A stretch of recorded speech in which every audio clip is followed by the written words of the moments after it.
Bueno, buenas tardes para todos. Muchas gracias a la organización, con quien tuvimos varios intercambios hasta llegar acá. Y les agradezco particularmente eso también.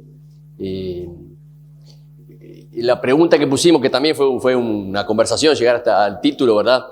¿El control de la garrapata es una vulnerabilidad en los sistemas pecuarios de deforestación del Uruguay? Lo pusimos así en términos de pregunta y más que la respuesta le voy a contar cómo llegamos o cómo llego a la pregunta. Y por supuesto que voy a dar una respuesta, pero no voy a contar el final de la película ahora. Pero también es interesante ver que a esta altura del seminario van a haber puntos de encuentro y puntos de disenso y puntos de consenso. Y se espera que en un seminario haya este debate. Así que tengo para pasar. Esta va a ser la línea argumental, los argumentos que voy a manejar, como para que vayan viendo cuál es el contenido, digamos, de la charla. Las plantaciones forestales son un nuevo ambiente modificado. Esto ya ven que está bien en línea con lo que plantea Fernando recién, ¿verdad? Los productores ganaderos se adaptan a este nuevo ambiente y desarrollan sistemas particulares que podemos llamar sistemas pecuarios en forestación. Se pueden distinguir distintos tipos de sistemas pecuarios de forestación, o sea que vamos a intentar asomarnos un poquito para adentro. Eso, hoy decía Esquivel que el monte no nos impida ver el árbol, entonces acá vamos a decir que el monte no nos impida ver las personas que están allí, o los ganaderos en este caso, que son los que vamos a ver. Los titulares de estos sistemas pecuarios forestales perciben vulnerabilidades de sus sistemas, ¿verdad? O sea, vulnerabilidades diferenciales respecto a los sistemas de campo abierto. Y esas vulnerabilidades están afectadas según el tipo al que pertenece. Dije que había diferentes tipos y cada tipo de sistema pecuario forestal va a identificar diferentes vulnerabilidades. El control de la garrapata mediante centinelas permite reducir la cantidad de tratamientos. Acá ven que saltamos a la garrapata. La plantación forestal influye en la ecología de la garrapata. Ven que ya no les quiero decir de arranque cómo influye, pero influye. Que también es lo que dijo Fernando, ¿verdad? Bueno, esto no es nuevo para nadie, ¿verdad? Este es un trabajo de DIEA, de la evolución de las regiones agropecuarias en el país. Este es 1990, esto es 2000 y esto es 2011, un trabajo que se hizo a través de la información del censo, que se publicó en 2016, simplemente para mostrar cómo va apareciendo lo que podemos llamar la región forestal, que tiene 3 grandes subregiones con características diferentes. Esto sería extraído lo que podemos llamar la región forestal, que incluye en ese trabajo, en ese momento, incluía 2,5 millones de hectáreas, o sea, un 15% del área agropecuaria. Esto no quiere decir que esta sea un área plantada, quiere decir que en esas áreas de enumeración la principal actividad es forestación. Y los invito a que revisen esa información si les interesa esa metodología en particular. Pero lo que quiero rescatar es la magnitud o el tamaño que tiene este nuevo ambiente, ¿verdad? El uso pastoril de esas áreas forestales también es una característica especial del desarrollo forestal en Uruguay. En otros lugares, el área forestada, no entran animales o no hay otras actividades adentro del monte. Bueno, en definitiva, en ese nuevo ambiente modificado se genera la oportunidad de crear sistemas pecuarios en la forestación. Podemos estimar que más de 1.000 y probablemente 1.500 productores han adaptado sus sistemas de producción y han ajustado prácticas y herramientas propias para explotar ganado dentro de los montes.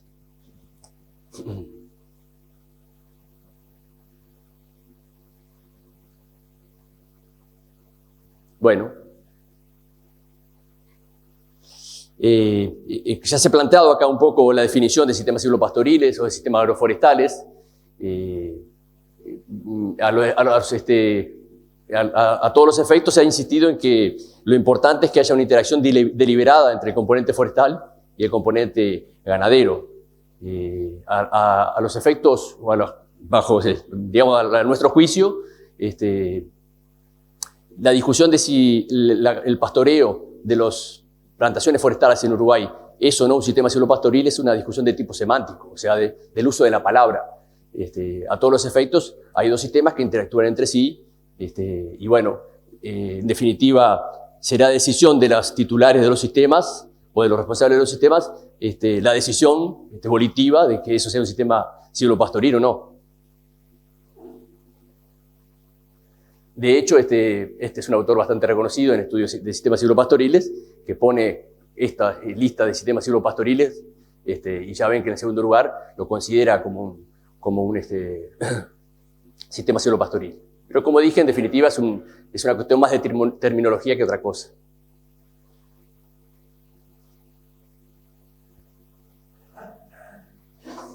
Bueno, entonces nosotros insistimos en que el estudio de los sistemas ganaderos nos interesan no solo los expertos o los técnicos, a veces tenemos la tendencia a mirar con más profundidad la parte biofísica o económica, y desde nuestro punto de vista es importante rescatar el hombre en ese proceso, el hombre como quien toma las decisiones de acuerdo a su propio proyecto, que maneja recursos diferentes y que a su vez interpreta un contexto.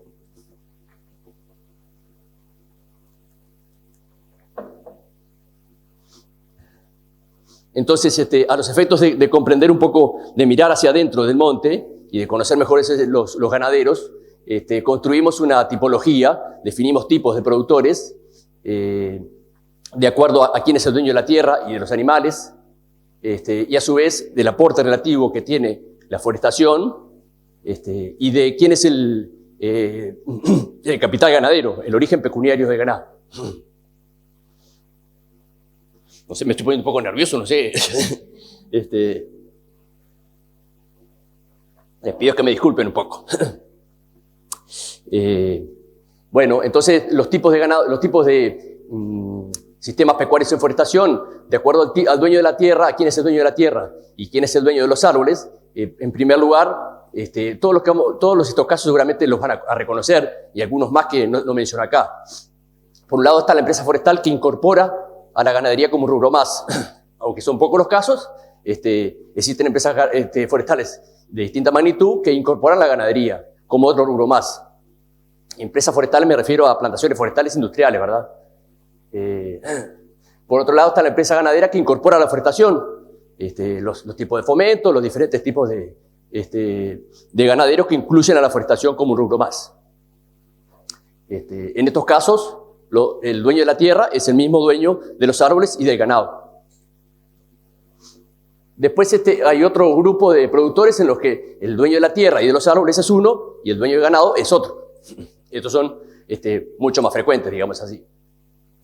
Por un lado están los que aumentan la escala, los que tienen ganado en ambientes forestales para aumentar la escala.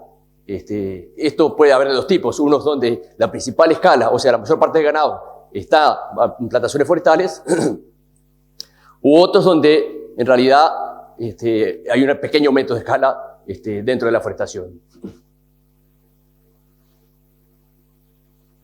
Y por último están lo que llamamos ganaderos de oportunidad, aquellos ganaderos que encontraron la oportunidad en los montes para desarrollar su sistema, o sea que solo tienen ganado en plantaciones forestales.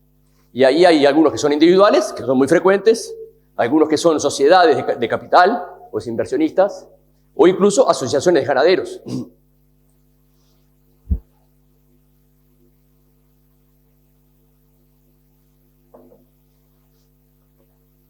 Bueno, dentro de las vulnerabilidades, la vulnerabilidad se refiere no solo a la exposición a los riesgos, sino también a la capacidad que tienen las personas o los grupos a adaptarse a los riesgos o a los cambios que enfrentan.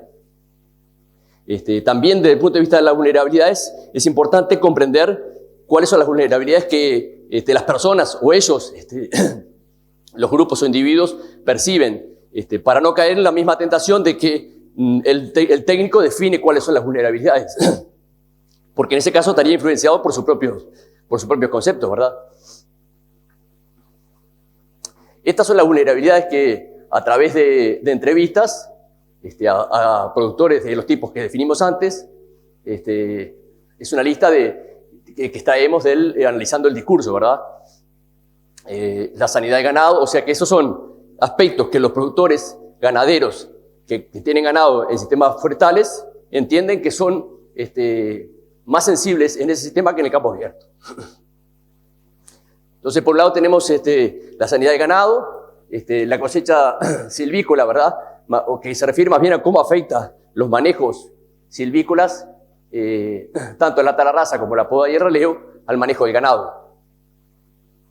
Lo que tiene que ver con la circulación de maquinarias grandes, las porteras, los alambrados, el manejo de los rameros, todas esas cosas que afectan el manejo del ganado. Después la fuente de abrevadero, el abigeato, el ciclo de pastura, como va disminuyendo la cantidad de pasto a medida que crecen los árboles, la falta de conocimientos o de coeficientes, como se decía hoy, o de conocimientos específicos de estos sistemas, la organización del trabajo y la variabilidad climática. O sea que estos son temas que los productores entienden que son más sensibles en sus sistemas. Puede ser. Gracias. Bueno, entonces, como dije, las vulnerabilidades están afectadas por los tipos de productores.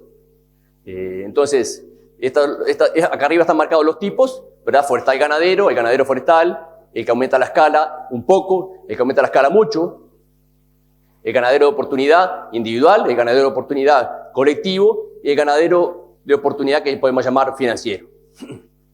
Entonces, esta área que ven acá, creo que está marcada, bueno. En un extremo está el ganadero de oportunidad, que es una asociación de productores o de personas que ponen dinero y ponen ganado ahí, identifica todas estas vulnerabilidades. O sea, es pensar que en realidad quien pone dinero en un sistema que no conoce, profundiza en el análisis de los riesgos. Por otro lado, y en el extremo opuesto, el ganadero forestal, que es el ganadero que incluye la forestación, no encuentra vulnerabilidades, porque en realidad él lo hace para mejorar su sistema. Para fortalecer su sistema, agrega los árboles. Entonces, no entiende que haya un problema. Esta región de acá son las vulnerabilidades más mencionadas. Estas tres primeras son las vulnerabilidades que todos repiten, salvo el ganadero forestal. Todos están de acuerdo con que la sanidad, la cosecha silvícola y el manejo silvícola son una vulnerabilidad. Entonces, yendo a lo que decía hoy a las personas, ¿verdad? Intentamos con estas ideas rescatar un poco lo que los productores han hecho y han ido adaptando y han ido comprendiendo. Hicimos una serie de jornadas con productores. Bueno, lo de la garrapata se insistió mucho. Los productores percibían que la garrapata era un problema más difícil en la forestación que en el campo abierto. De hecho, un productor me pasó con un productor de Melo, de acá de Cerro Largo, que en una de estas conversaciones yo dije, tomando esa percepción de que la garrapata era más difícil de controlar en ambientes forestales, y él me dijo que eso no era así, que tenía experiencia de él, era lo contrario. En realidad es más fácil. Entonces esa pregunta me quedó. Sí, pero ¿será que es más fácil o es más difícil en definitiva? ¿Qué elementos tenemos para decir? Porque parece obvio que hay más refugio, pero ¿es refugio o no es refugio la forestación para garrapata? Entonces, para conocer mejor eso, durante 3 años, acompañamos procesos de control de garrapata en 9 establecimientos. O sea, este es un proyecto, ¿verdad?, financiado por Erinia, que hicimos con que el líder fue el doctor Ulises Cuores, de ILAVE, lo que mencionaba hoy Fernando, pero que surge, digamos, de inquietudes de los productores, de las empresas forestales, de quienes trabajamos en este ambiente. Y durante 3 años entonces, 9 sistemas de estos, que eran productores con más de 10 años de experiencia en ambientes forestales, con rodeos entre 30 y 300 reses, entre 50 y 300 reses, o sea, ni muy grandes ni muy chicos, y bueno, que bastante característicos de la zona de ribera. En 6 de ellos se aplicó un control en base a la rotación generacional, utilizando centinelas. No, gracias. Para ello identificamos 10 terneras que eran revisadas manualmente todos los meses. Se trataba de rodeo cuando al menos 4 de ellas alcanzaban un umbral. Ese umbral variaba de acuerdo a la estación y de acuerdo a 2 asignaciones, a 2 grupos. 3 de ellos los tratábamos cuando el umbral era alto y otros 3 cuando el umbral era bajo. Y los otros 3 establecimientos simplemente los acompañábamos, revisábamos las centinelas, pero no interveníamos. Veíamos lo que ellos hacían. Llamamos control sustentable de ectoparásitos con la idea de que, bueno, si hacemos bien las cosas, los productos funcionan más tiempo, no aparece la resistencia, no hay residuos químicos. Por ese lado viene la idea de la sustentabilidad. Estos son los establecimientos, entonces los 6 tratamientos con umbrales y la cantidad de tratamientos. Los tratamientos previos en estos 6 establecimientos eran 14, 12, esto no tenía registro, 6, 10, 14, y estos son los tratamientos en 30 meses que duró el proyecto. O sea que, como ven, son parecidas las cantidades de tratamientos que ellos hacían en un año respecto a lo que nosotros hicimos en 30 meses, obteniendo el mejor control. O sea, cuando nosotros fuimos, era gente que estaba desbordada, que le parecía que la garrapata era muy difícil y no la podían controlar. Después vimos que en realidad, utilizando los conocimientos que tenemos y mediante el uso de estos centinelas, que es una cosa bastante novedosa, digamos, por lo menos en nuestro país, era bien factible controlar la garrapata. Los históricos, bueno, parecido, ¿verdad? En definitiva, el control mediante centinelas permitió reducir el número de tratamientos prácticamente a la mitad y mejorarlos con un mejor resultado. Después miramos un poco de la ecología de la garrapata. Para eso se hicieron exposiciones controladas, ¿verdad? A cielo abierto y bajo monte. Se utilizan como unas redecillas donde se ponen garrapatas ingurgitadas que van a poner huevos, de los que vamos a ver los huevos que ponen, las larvas y qué acontece. O sea que todos los meses poníamos acá, en una exclusión, ¿verdad? Con un lugar donde se controlaba, ¿cómo se llama? Las variables meteorológicas.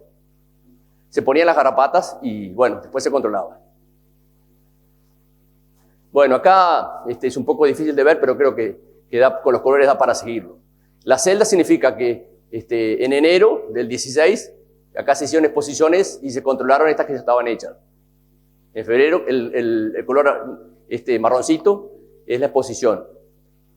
Acá no hicimos exposición. Entonces, cada mes tiene que haber un cuadradito, debe haber un cuadradito con exposición. Y después, ¿cómo evoluciona esa exposición? Quiere decir que esta exposición que hicimos acá en enero, en febrero salieron huevos, que dice acá. Y en marzo esos huevos se habían transformado en larvas. Y esas larvas sobrevivieron hasta septiembre. En septiembre, interrupción, se murieron. ¿Tá? Entonces, si ven acá, por ejemplo, estas no llegaron a la larva nunca. Estos no llegaron a la larva nunca. O sea, los huevos al siguiente mes ya estaban muertos, no eran viables los huevos. Acá los huevos sobrevivieron, pero no salieron larvas. Esto es bajo monte y esto es bajo cielo abierto. Entonces, y son 2 años, ¿verdad? Casi 3 años, 2 años y medio, 2016, 2017 y parte del 2018, hasta junio del 2018. Entonces, si ven acá, hay diferencias. Por ejemplo, si ven a los renglones de arriba, en el 2016, bajo monte, el tiempo de sobrevivencia fue más corto, ¿verdad? En junio y julio se interrumpieron las exposiciones. Sin embargo, acá se fueron hasta enero y marzo del año siguiente. O sea que sobrevivió mucho más a cielo abierto que bajo monte. También, si cuentan las interrupciones, van a ver que hay más interrupciones a cielo abierto que bajo monte. Y después otro hallazgo interesante es esto. La H significa hongos, que encontramos que en las exposiciones, sobre todo del 2017, de la primavera de 2017, fueron colonizadas por hongos entomopatógenos que después se identificaron como Boveria en la Facultad de Ciencias, y bueno, y que interrumpían el desarrollo de las larvas. Entonces, estas son grandes conclusiones. El proyecto ese también incluyó la medida de pérdidas de peso de los animales, el uso de una vacuna comercial como control de garrapata, otras cosas más que no es el momento de discutir. Y están publicadas en la serie técnica 80 de FPTA. Entonces, como las conclusiones ya fui mencionando, ¿verdad? Las interrupciones fueron mayores bajo monte que a cielo abierto, pero la duración fue mayor a cielo abierto que bajo monte, alcanzando una cifra que hasta ahora no se había registrado. Este trabajo de posiciones se ha hecho en varias oportunidades más. Los primeros reportes eran de alrededor de 9 meses, o sea que podemos decir como con la preocupación del productor, después de 9 meses el campo podía considerarse libre, limpio de garrapatas. Después las exposiciones, los años siguientes encontramos hasta 1 año y ahora encontramos 390 días. Y fue a cielo abierto, ¿verdad? Bueno, lo del hongo, ¿verdad? Que dijimos, que interrumpió en varias ocasiones las exposiciones bajo monte. Después está este concepto de que en realidad, como hay diferencias de la ecología bajo monte y a cielo abierto, podemos decir que hay como un doble refugio, como un comportamiento diferente. Y esto se puede potenciar si hay una sobrecarga del sistema. O sea, si hay más ganado en el sistema, podría aumentar el problema de la infestación o de la multiplicación de la garrapata.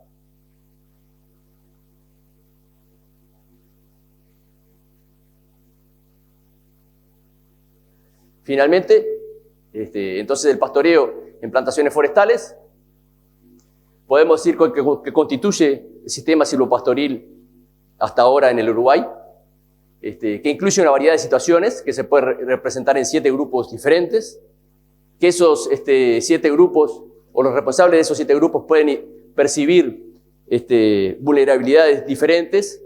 Algunos reconocen muchas vulnerabilidades y otros muy pocas, pero en particular la sanidad y el control de la garrapata en especial prácticamente es un consenso. Lo otro que podemos decir es que los planes de control usando centinelas y la rotación general de productos, basados en el análisis de la susceptibilidad, o sea, de cuáles son los productos que funcionan, es una metodología eficaz. El ambiente forestal entonces tiene efectos favorables y desfavorables para el control de garrapata, pero no cambia el modelo generacional. Es decir, que son 3 generaciones en el año. Eventualmente encontramos en uno de los años que a cielo abierto hubo solo 2 generaciones, pero el modelo que nosotros manejamos para Uruguay son 3 generaciones, que tiene una variación entre 1 y 4, o sea que el modelo se mantiene vigente aún en las condiciones de la forestación.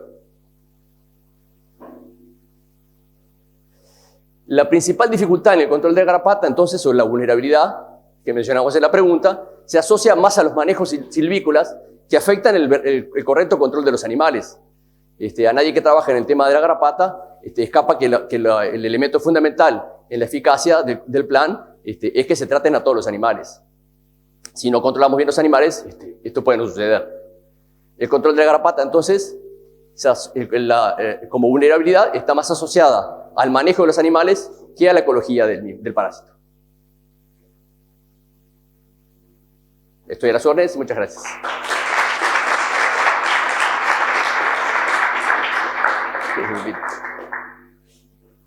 Allá en el fondo tenemos una pregunta. ¿Alguien más que desee formular alguna pregunta al doctor Carriquiri? Allá.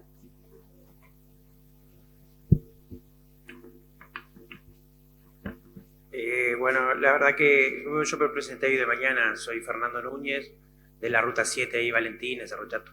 La pregunta era también un poco capaz que más bien para Dutra, pero está, más o menos el tema de la garrapata. Dutra bien conocerá esa zona, hay garrapata en los árboles, en la piedra, en el campo, en el agua, en todo lado hay garrapata.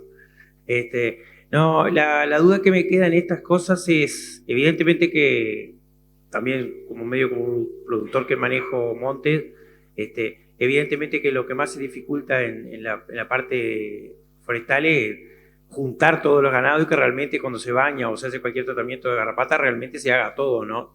Y uno muchas veces ve como vecino que a veces productores vecinos no aplican el producto a todos los animales. Y creo que la forestación en eso complica los manejos, ¿no? Pero más allá de eso, digo que esto es una cosa que va a depender de cada productor, no de nada más. Cuando uno ve estas cosas, de estos estudios, lo que un poco que le queda la incógnita es si realmente no ameritaría entonces planes diferentes para el control de la garrapata cuando hablamos de campo natural, para decirlo de alguna manera, a campos que son forestados, porque en definitiva estamos hablando que como que el ciclo de la garrapata hasta podría ser diferente de un campo natural a un campo forestado, ¿no? Sin duda que los planes de control de garrapata, como de cualquier otra enfermedad, tienen que ser diferentes y particulares para cada situación. Y sin duda no creo que haya un plan de control para plantaciones forestales. Cada plantación forestal tiene un sistema ganadero asociado y ese va a tener un plan diferencial. Lo que para nosotros fue el enfoque innovador, digamos, un poco distinto, es que nosotros apuntamos a controlar la garrapata. Hasta ahora todos los informes que hay en Uruguay son referidos a erradicar la garrapata. O sea, se aplican acaricidas, considerando el periodo de acción, tantas veces como sea necesario para suprimir la presencia de la garrapata. Y eso, después de 1 año o de 2 años, generalmente acontece cuando se tratan todo el rodeo de esta manera. Este plan no apuntaba a eso, porque lo que queríamos es utilizar la menor cantidad de química posible.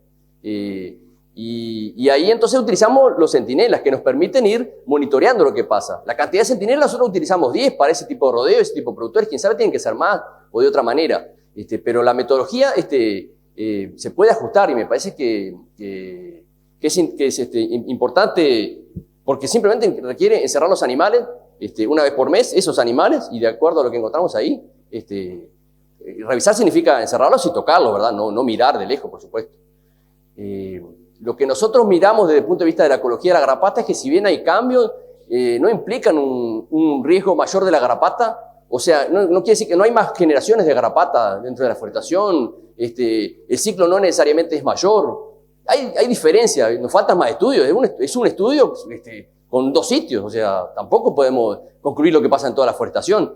Pero en principio la primera pregunta, que era como que el refugio de la forestación y la impresión que tiene el productor es que va a ser mucho más favorable la forestación que a cielo abierto, no es tan así.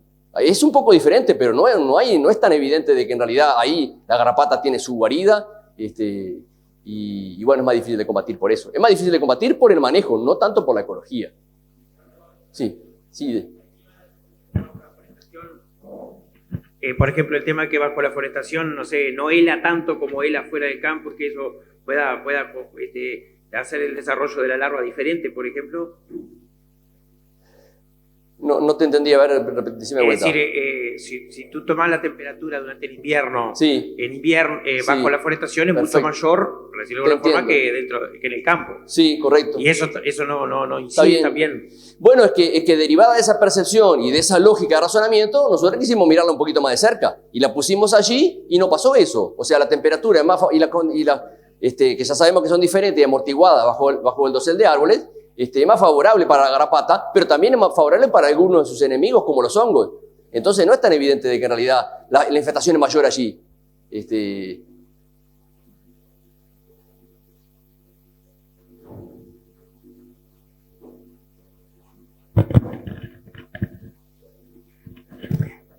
Buenas tardes, Iván Rebelo, Sociedad Agropecuaria. Me pareció, si no lo entendí mal, es que los ciclos dentro debajo del monte eran más cortos, por lo que usted explicó allí, que a cielo abierto. Y como decía Núñez, tal vez la única diferencia ahí es la intervención del hongo. Es lo único que vemos que que aparentemente aparece como una diferencia. ¿Se estudia o se fomenta ahora ese tipo de investigación o de nueva biotecnología, digamos, para combatir la garrapata? Primero te hago un ajuste a la interpretación. No es que los ciclos sean más cortos, es que sobrevivía menos. La larva sobrevivía menos. El ciclo no se cumplía porque nosotros no dejamos que se subiera la garrapata a la vaca y después así sería el ciclo. Nosotros simplemente reproducíamos el ciclo no parasitario, solo bajo el piso. Solo en el piso, quiero decir. Entonces, ahí lo que veíamos era que muchas veces se interrumpía por el hongo. Respecto a tu pregunta, hay emprendimientos privados que están promoviendo el control de garrapatas con hongos. Y bueno, y desde lo que yo sé, a nivel de las instituciones de investigación están empezando a mirarlo con interés. No tengo presente de que haya investigaciones importantes ni equipos de trabajo estudiando esto, pero sé que hay gente que está interesada y que está empezando a mirarlo con interés, con idea de sí empezar a bueno, utilizarlo de manera como se utiliza en otros países, ¿verdad?